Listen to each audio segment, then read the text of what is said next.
পাঁচটি জায়গায় দুনিয়াবি কথা বললে 40 বছরের ইবাদতের সওয়াব কেটে নেওয়া হয়। মান তাকাল্লামা বিকালামিদ দুনিয়া, মনে রাখেন এটা খুব জরুরি হাদিস। মান তাকাল্লামা বিকালামিদ দুনিয়া ফি খামসাতি মাওয়াদিআ আখবাতাল্লাহু আনহু বিইবাদাতি 40 সানাতান। বাচ্চারা শোনো, 5 জায়গায় দুনিয়াবি কথা বললে 40 বছরের ইবাদতের সওয়াব নষ্ট হয়ে যাবে। আপনি প্রশ্ন করতে পারেন আমার 40 বছর তো হয় নাই, তার মানে সামনে যা করবেন 40 বছর নষ্ট হতে থাকবে। এরপর আবার হিসাব হবে। 1 ফিল মসজিদ, কোথায়? মসজিদে। You have to concentrate to your creator. মসজিদে তোমাকে সম্পূর্ণ মাইন্ড সেট আপ আল্লাহর দিকে। সুবহানাল্লাহ। 2 নম্বর ফি তিলাওয়াতিল কোরআন, কেউ কোরআন তিলাওয়াত করছে, you have no authority to talk each other. আপনার কথা বলার কোনো অধিকার ইসলাম দেয় নাই। আপনি কোরআন তিলাওয়াত শুনবেন অথবা চুপ থাকবেন। 3 নম্বর ফি ওয়াক্তিল আজান, এটা বেশি ভুল হয় আমাদের। আজান শুরু হয়েছে, তুমি ক্রিকেট খেলছো। আজান চলছে, তুমি ফুটবল খেলছো। আজান চলছে, তুমি ফেসবুকিং করছো। আজান চলছে, তুমি দোকানদারি করতেছো। আজান চলছে, তুমি কাস্টমার ডিল করছো। Impossible, quite impossible. ইসলাম আপনাকে সেই অনুমতি দেয়নি। You have to listen, must be listen, you have to. আপনাকে অবশ্যই শুনতে হবে আজান। আর কোনো কাজ করার অনুমতি ইসলাম দেয়নি। আজান শুরু, দোকান স্টপ, সব স্টপ, আজান শুনবেন। যদি আজান শুনতে পারেন নিয়মিত, তো কবর থেকে আজান শুনতে শুনতে উঠবেন। নবীজি বলেছেন ইয়ৌমা ইউবাসু কুল্লু আবদিন আলা মা মাতা আলাইহি। আমার প্রত্যেকটা লাইন রেফারেন্স সহ হাদিস থাকবে, কোরআন থাকবে ইনশাআল্লাহ।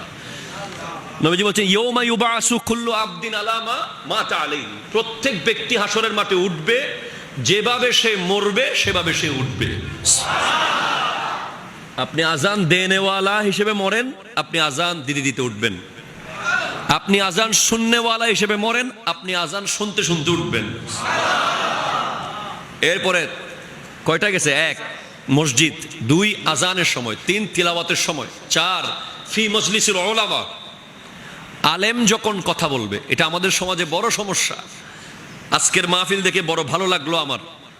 আমাদের সমাজে অনেক মাহফিল হয়, আলেমের নাম আসে একেবারে পোস্টারের কোনায়। কি আপনাদের এদিকে হয় না? মনে হয় উপর থেকে অমুক সাহেব, তমুক সাহেব, অমুকের অমুক সাহেব, তমুকের তমুক সাহেব, আসতে আসতে মাওলানা সাহেব একেবারে নিচে। ঠিক কিনা বলেন? অমুক সাহেবদের এখানে না, ওনাদের নাম উপরে থাকবে। যেখানে অমুক সাহেবদের প্রোগ্রাম, যেখানে আলেম ওলামার প্রোগ্রাম, সেখানে আলেম ওলামার নাম থাকবে উপরে। ঠিক কিনা বলেন? আর অমুক সাহেবরাও কি করে, এসে আলেম ওলামাদের মাঝখান থেকে মাইক কারি লইয়া বক্তব্য শুরু করে দেয়। আছে না? হুজুর আমাকে আরেক জায়গায় যেতে হবে। আলেমরা অসহায় হয়ে চুপচাপ বসে থাকে, কি করবে? তো সেজন্য এগুলো করবেন না। আলেমের মজলিসে কথা বলার অনুমতি আপনাকে ইসলাম দেয়নি। ইসলাম আপনাকে বলেছে তুমি আলেমের কথা শোনো। আপনার মজলিসে গিয়ে আলেম শুনবে। ঠিক কিনা বলেন? যার যার মজলিস ভাগ আছে না নাই? অনেক সভাপতি আছে, মিম্বরে হুজুর জুমার খুতবা দিচ্ছে, সভাপতি সাহেব এসে মাইকটা কারি লই কয় আমার কথা আছে কিছু। অনুমতি আছে? নাই। আমরা কোনোদিন দেইনি সুযোগ। আল্লাহ তাআলা তৌফিক দান করুক। এরপর 5 নম্বর ফি জিয়ারাতিল কুবুর, কবর জিয়ারতের সময় দুনিয়াবি কথা বলা যাবে খবরদার।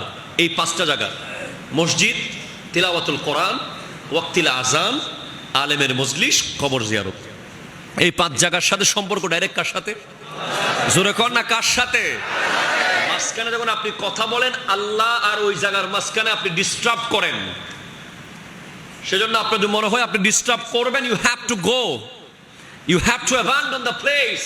চলে যাবেন ওই প্লেস ছেড়ে। ওখানে দাঁড়িয়ে দাঁড়িয়ে নিজের জীবনের গুণাগুলো বাড়াবেন না। কথা কোন ঠিক কিনা?